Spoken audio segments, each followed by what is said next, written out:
Hello, Joe, and hello, special guest Belinda Grace. How are we today? Oh, very, very well. Thank you, Charles. Hello. Lovely to see you both. Likewise. And for those that are not in the know, Belinda is the amazing channel and the amazing teacher that started my spiritual journey. And Belinda, I was actually looking at pictures today from 10 years ago, March 2015, when we were in Old Bar. Amazing, isn't it? Yeah, it goes back such a way. It does.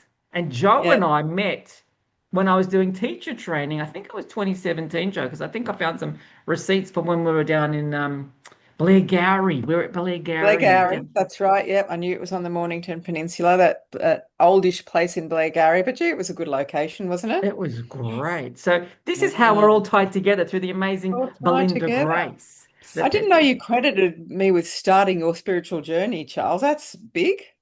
Belinda, you have no idea how much I love your stuff. I still teach it to this day, and Yeah, it I'm so resonates honored by that. even more. It resonates even more. And, look at the book. It's got, Oh, wow. post-it notes everywhere. And, Yep.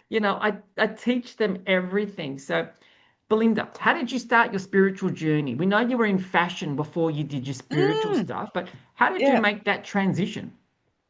Yeah, look, it's interesting because there's two different types of starts. So there's all the things that used to happen when I was a kid and a teenager, but had no idea what to do with. So the interesting dreams, the visions, the just knowing things, the sensing ghosts, if you will, and all of that sort of thing. But they were random, or they seemed very random to me, and I never knew what to do with them, and I never spoke to anybody about it really.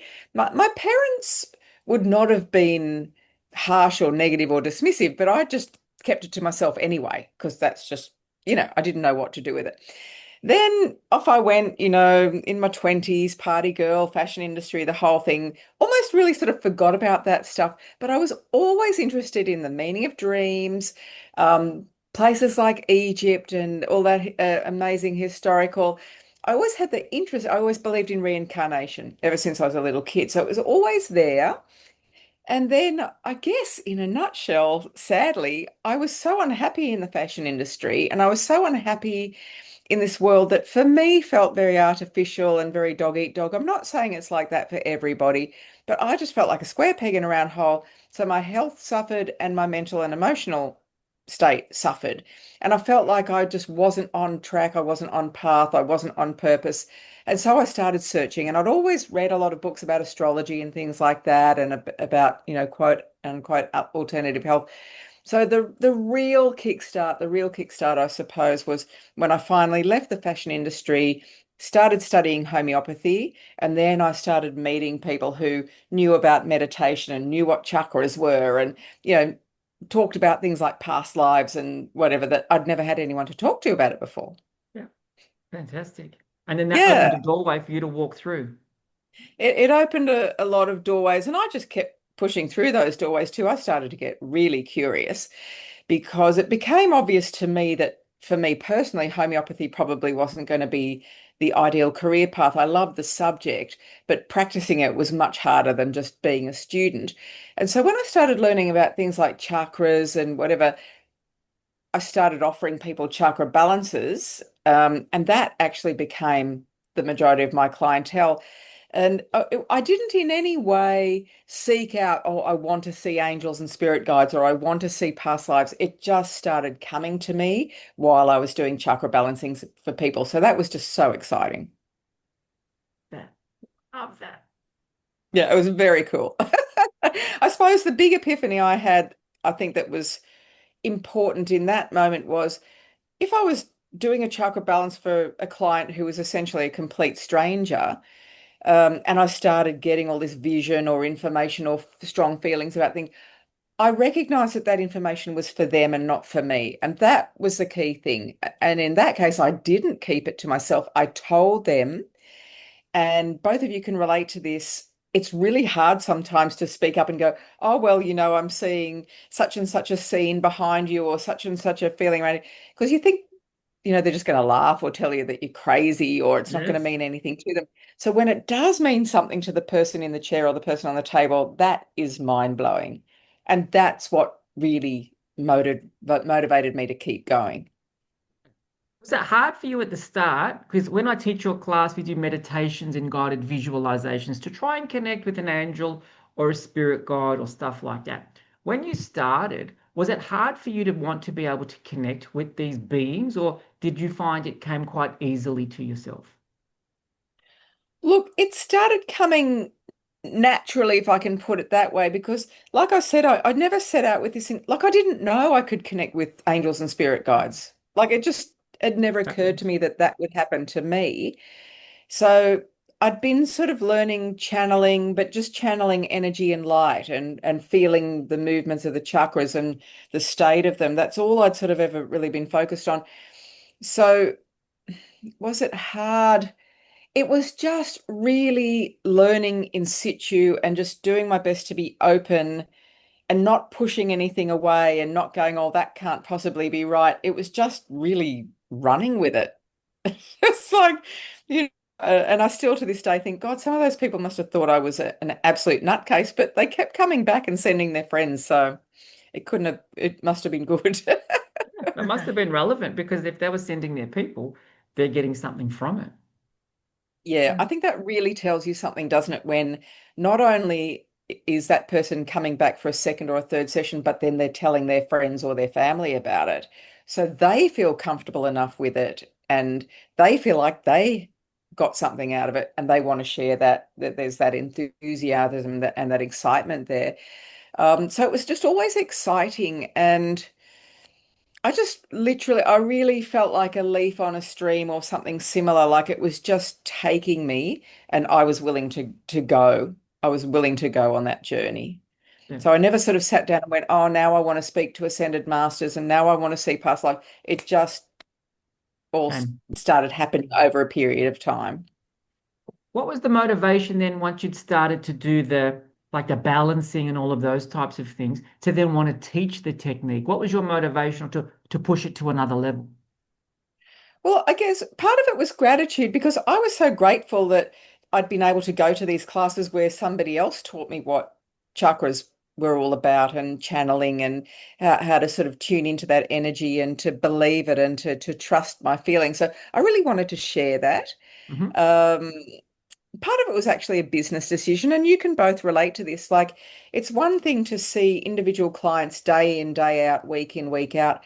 It's quite another to get a group of people together and to share things with them that they've never known or done before. And those aha moments, the excitement of that group dynamic, that seeing people just wake up and discovering the abilities within themselves. I just found that so exciting. I'm an Aquarius and I love sharing information and sharing knowledge. So I can sometimes put that down even to my astrology.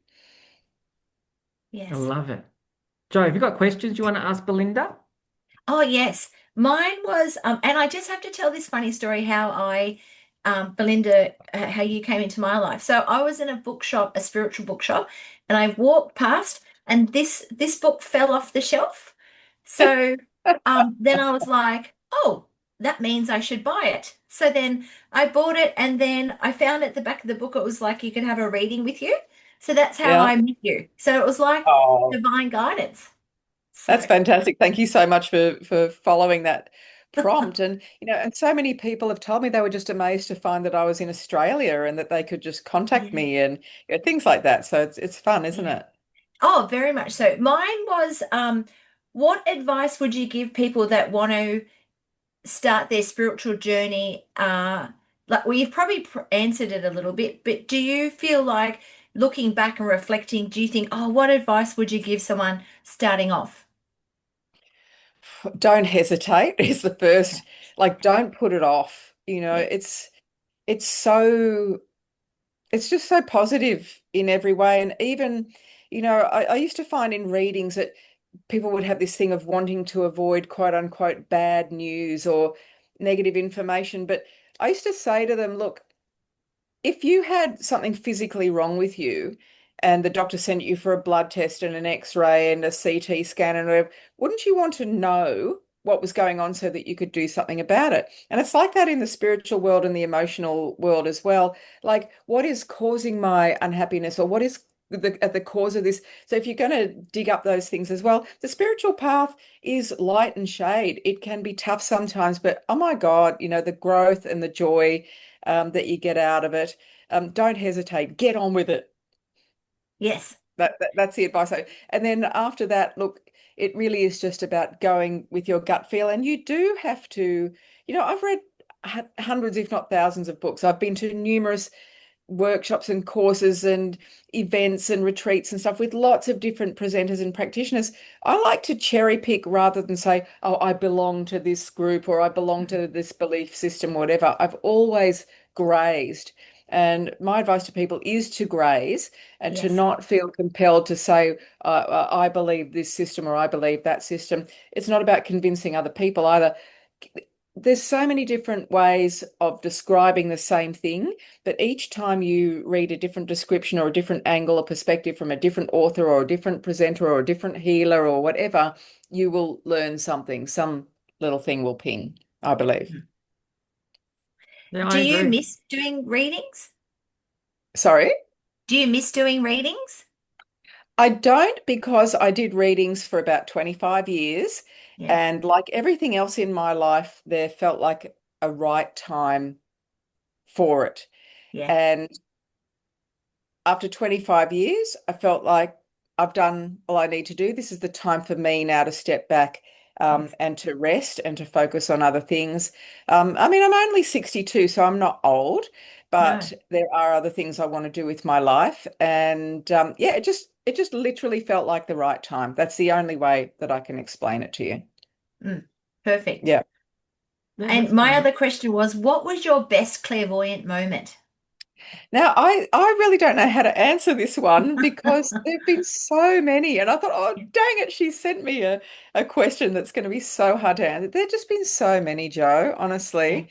Um, just when you get that feeling, and even crazy things like I used to travel a lot for my work, as you know, like to the USA, UK, Europe. And sometimes I would just be in such a headspin trying to plan the itineraries and etc. And so sometimes I would just take a deep breath and I would just wait, and I call my subconscious mind Annabelle, because it makes it more relatable. And I just say, Annabelle, can you just figure out the best itinerary for me and get back to it with me? Then I'd go to sleep, and in the morning, there I would just know I need to go here, here, here, here first, and in that order. But there were just so many, and some of them obviously came in readings.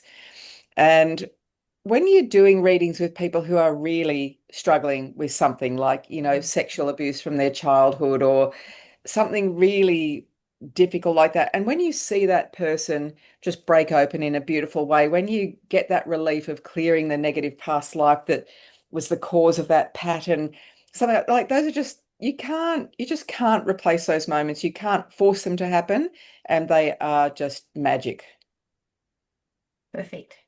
Yeah. Yeah, I think it's true. So, I like to, that's nice to see when people walk into the room and then they'll walk out of the room very different. They're yep, more relaxed, they're yep, more centered, they've got a smile on their face. You can see the worries of the exactly. world have left them. It's quite a nice feeling to have. Mm. Exactly, and for a person to feel understood and accepted, that's what we all crave. And I can understand that it can be uncomfortable sometimes if you feel like a person can kind of see into you a bit or see through you a little bit. But when it's done with compassion, and most people came to me through recommendations and so on, so they knew I wasn't a monster. I wasn't going to, read their mind and figure out their deepest, darkest. So you still rely a lot on what the client is going to tell you, but to just know a person in that ineffable way, to understand their pain or their concern or their confusion, that is really, really powerful. And then my other best clairvoyant moments really were in those 5-day retreats where you guys came along to. Like, you were there, you experienced how powerful they were. And there were challenges in those, as sometimes people would just not get it or just be digging their heels in or whatever. It just always, something miraculous always happened in those 5-day retreats. Yes. Very special, very special. So I feel so honored and privileged to have been able to pull that off, really, because you've still got that human side to your personality where you go, is this really happening? Like, do all these people really want to come and do a 5-day retreat with me and take a week off work and spend all this money and listen to me ramble on for 12 hours a day and la la la? Like, this, can this really be happening? I'm just Belinda from, the southern suburbs of Sydney, and I'm nothing special. So that it was always so rewarding in that way too. That the trust that people put in me was quite amazing, I thought. But the transformations, Belinda, from day one to day five, I remember doing that in Old Bar, and I cried. When you gave me the certificate, I cried because I felt like somebody gets me and they're giving me the tools to tap into me more so I can understand me on a bigger level. And Yeah, that's why I found that 5-day retreat was so powerful for me because it's like you took me places that I got goosebumps talking about it. You took me places that I didn't think I'd ever be able to go and see and gave me the techniques to help other people, but also help yeah. me understand me on many, many levels. So that was the power of the 5-day or day retreat. Exactly. And so it was a big self-healing journey, like physician heal thyself. If to be a clairvoyant healer, it's not about being a perfect person. It's not about that at all. But you've got to be on the journey. You've got to be doing the work. Some of us will get there sooner than others, but I think purely just being alive in this reality means you've still got work to do. Yeah. But as long as you're doing the work, that's the most important thing. Then you can relate to what's going on for your clients and students. You're not sitting there going, oh, I'm this perfect person and I'm so elevated and aware and, high vibration. No, and people used to make the funniest comments, like they couldn't believe that I ate dark chocolate, or they couldn't believe that I liked a glass of, Prosecco at the end of the 5 days to celebrate. And I used to say to them, I'm not a saint. But that's us living in the 3D world, having 5D experiences in the 3D world. Belinda, Yeah. you have no idea. I eat dark chocolate now like you did. And like I remember we did the 5-day retreat, you'd wear the scarf and then you'd get hot and you'd take it off and then you put it back on. Yeah. I'm having the same things, Belinda. It's like, what's going on? That the temperature Uh, fluctuations are high highs and lows. It's like it's just crazy. So That's it's great. a You got to really have the interesting. button for the ceiling fan handy and the button for Yes. the aircon hand, everything. Yeah, I know. So, Yeah. what spiritual practices do you still participate in today? Like in your retired life, what do you still do? Very, very simple. So I meditate. My meditation nowadays is more so about, and it might sound silly to some people, but just getting out in the garden. So I'll get out and do my karma yoga and weed those weeds and whatever, but I'm out there in the garden, I'm with the birds, I'm with the plants, whatever, or walking on the beach. Because I find because I'm not working now and I'm not getting mentally and emotionally drained, I've actually got a lot of physical energy. So if I do something active, but that's not mentally demanding, like just weeding and pruning and whatever, or walking on the beach, and often I'll be walking with Ronnie, that's my lovely partner for those who don't know. We'll walk hand in hand, but we won't say a word to each other for the entire walk. And I'm just like feeling the sand on my feet, listening to the waves, listening to the wind. So I do meditate in terms of like just sitting and meditating from time to time, but I do these active meditations when I'm in a really calm, beautiful, natural place. And I just talk to my angels and guides and I thank them and I ask them for help. And yeah, that's it. Love it. Keep it simple. That's the thing. That's what Yeah, I took very away from simple. your whole technique, Belinda. And I've trained so many people now that have done so many other classes before they've done this. And the Mm, biggest feedback that I get now is it's so simple. And it's like, it doesn't have to be hard. It's not hard. exactly. It's just a case of Exactly. stepping back, clearing your mind, and allowing whatever needs to come through you for your client to come through. Once they get Yeah. that, they kick goals. I remember there was one lady, she'd done crystal healing and Reiki and all these other things. She goes, Charles, I don't do any of that anymore. I just do what you've taught me, which is what Belinda taught me. And I just do the chakra balance and I clear them with the rainbows and the rejuvenations. And it's like, that's as hard as it has to get. Yeah, If you trust exactly. And it's your just wisdom. you and your two hands and the universe. Why does Love it, it. you know, I don't know why people complicate things. Maybe sometimes it's almost like a trademarking or branding thing. You have to, other times I'm sure that's what they really believe and what is their experience. I don't mind crystals, but I don't feel the need to carry a bag load of them around with me. I used to travel a lot for my work, as you know, so the less I had to carry, the better. That's And it. I could The just, I hands. could do, yeah, exactly. I could do a healing or a reading. And in fact, Joe, I did do a reading maybe about a year ago, completely spontaneously, an old client of mine rang me up and said his daughter was really in trouble, like really struggling with life and very depressed and very lost. And he wanted to buy You Are Abundant for her. Did I have a copy? He lived just a few streets away. Yep, popped round, brought her along. Beautiful young woman in her early 20s. And my stuff just went gangbusters. You know, there were just guides and angels talking to me, and you've got to tell her that. So I ended up just doing a reading across the dining room table with her father there, with Ronnie there. We were all in tears. Um, and that's what I love about the simplicity of it. I didn't need a treatment table and a pendulum and, a bunch of staff and whatever. There's nothing wrong with all of those things, but I was able to do a reading for that girl over a cup of tea across my dining table in that moment. Turned out she was a star seed, which explained a lot for her. But I love, keep it simple. I love the simplicity of things. Yeah. Agree. Agree. Perfect. What are you reading, Belinda? What do you read when you read anything spiritually? Do you have favorite authors or favorite genres of spiritual books that you might read? Look, I like to read things that gravitate a little bit around Buddhism. Hmm. But again, I've never been a joiner. I don't want to be a Buddhist or whatever. But I think in this era, and I don't want to sort of, there are a lot of problematic things going on in our world, but there's also a lot of good things going on in the world. So I like the Buddhist philosophy. So that's really nice. And there was a book I read years ago that I revisited called, oh God, I'm going to have to remember the name. I wanted to remember it for this interview, and now untethered, something untethered. It'll come back to me. It's got a picture of a horse running along the beach on the front of it, and now I can't think of the title. I can describe the cover. Um, Again, things where there's simplicity and connection to nature, anything of that nature, that has meaning for me. I sponsor a lot of animal and environmental care charities, for example. That's a real passion of mine.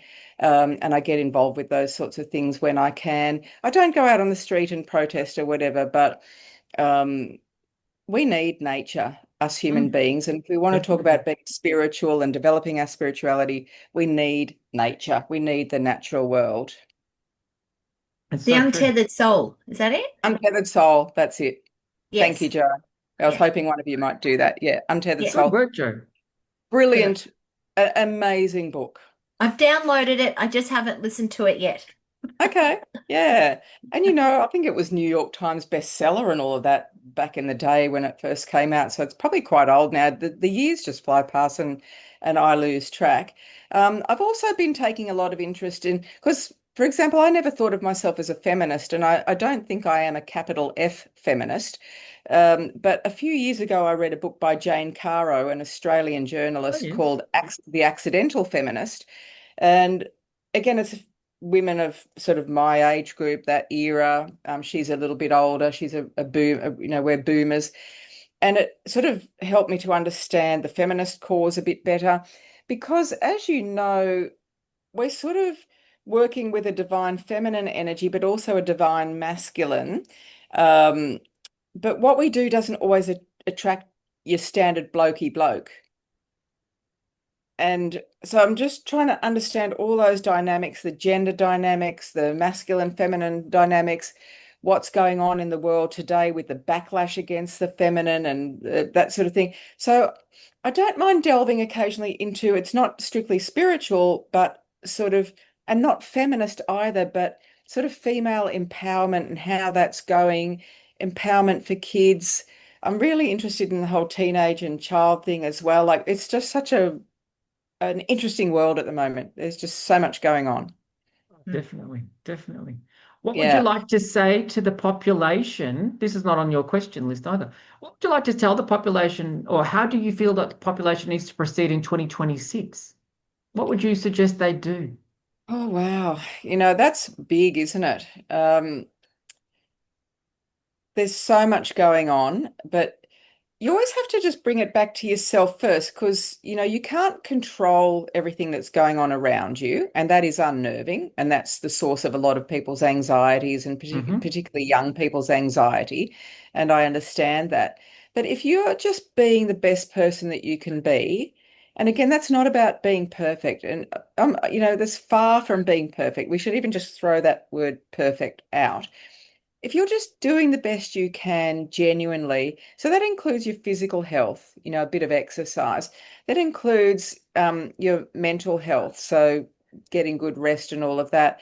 But how should we proceed in 2026? I think we should take a deep breath and try and slow down a little bit. Mm. Um, Maybe do a little bit less and focus more on connecting with other people rather than running around and ticking a lot of boxes.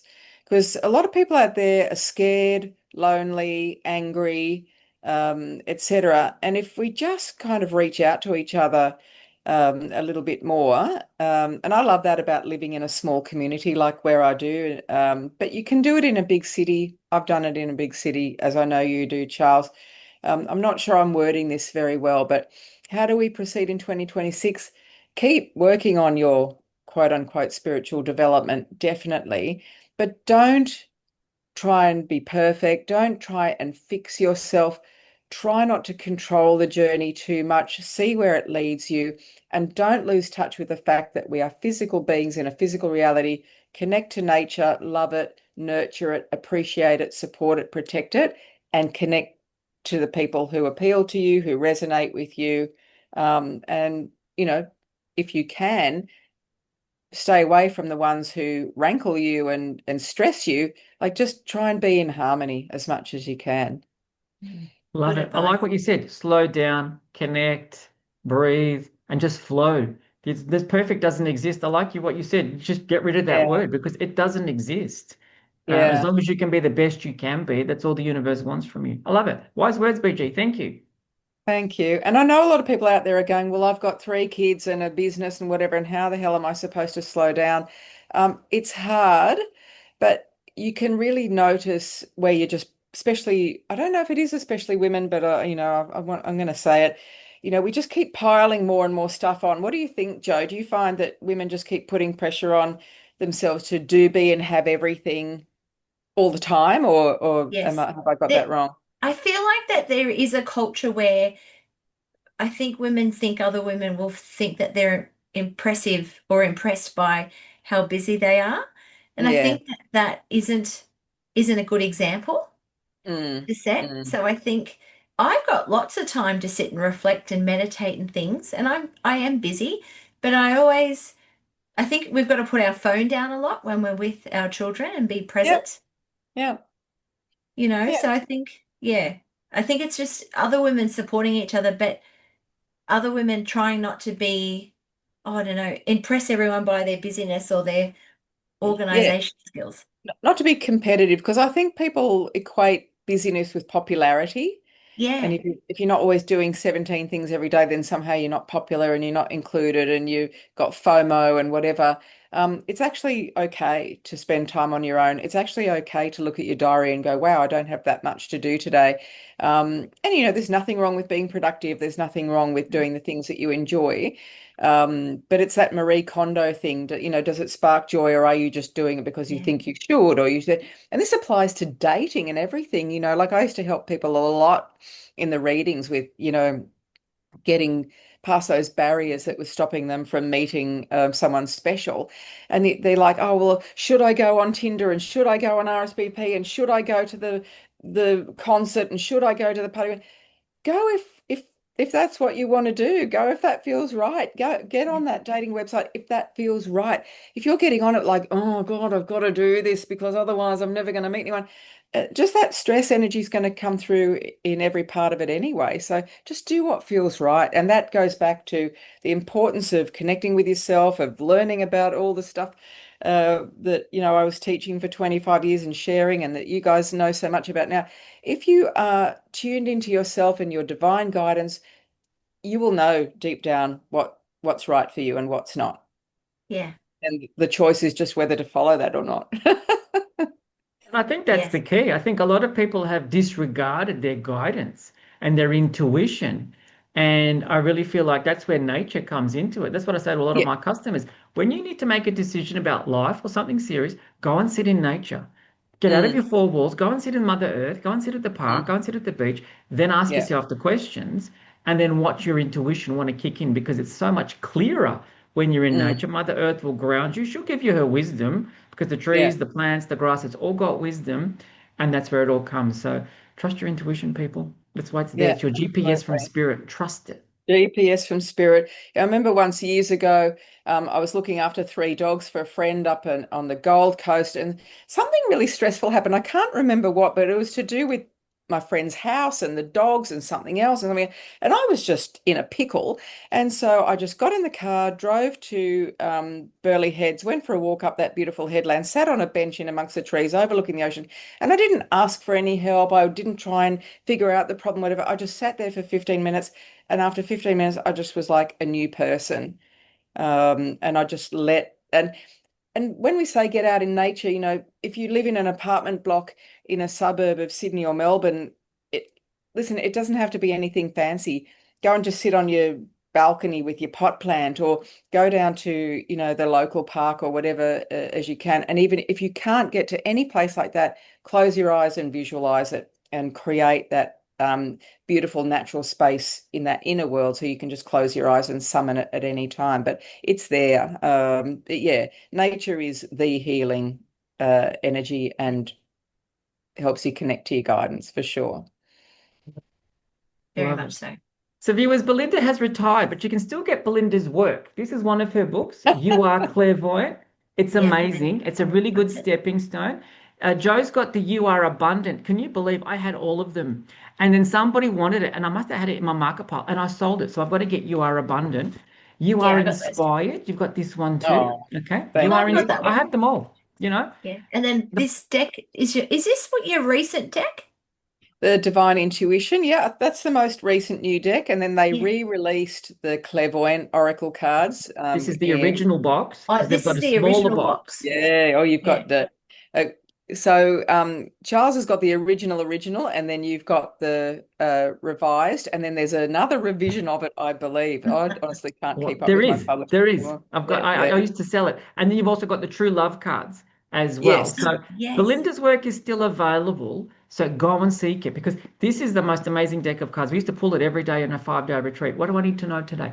And there's guidance and stuff like that. The two other books that I showed you have exercises that you can do, and this is what Belinda has. I've learnt with Belinda, and this is what I teach. And Joe does a similar class, so this is what we all teach. So this is about you opening up to your intuition and allowing the guidance to come and just flow through you to give your life more, I don't yep. know, what's the word, peace and calm and serenity and just flow with life. Don't fight life and then just see what comes. See what go with it. And I'll be a bit naughty here. You asked me about going forward for the coming year. And I guess the two things that I would prescribe really in that sense would be You Are Clairvoyant, the book. So it helps you get in touch with your intuition, your chakras, your angels and guides. And then really I would actually say the True Love cards because what the world needs now is love, sweet love. Yes. And the True Love cards are so much about self-understanding, self-compassion, self-love, the divine feminine, the divine masculine, all the stuff that we really, really need.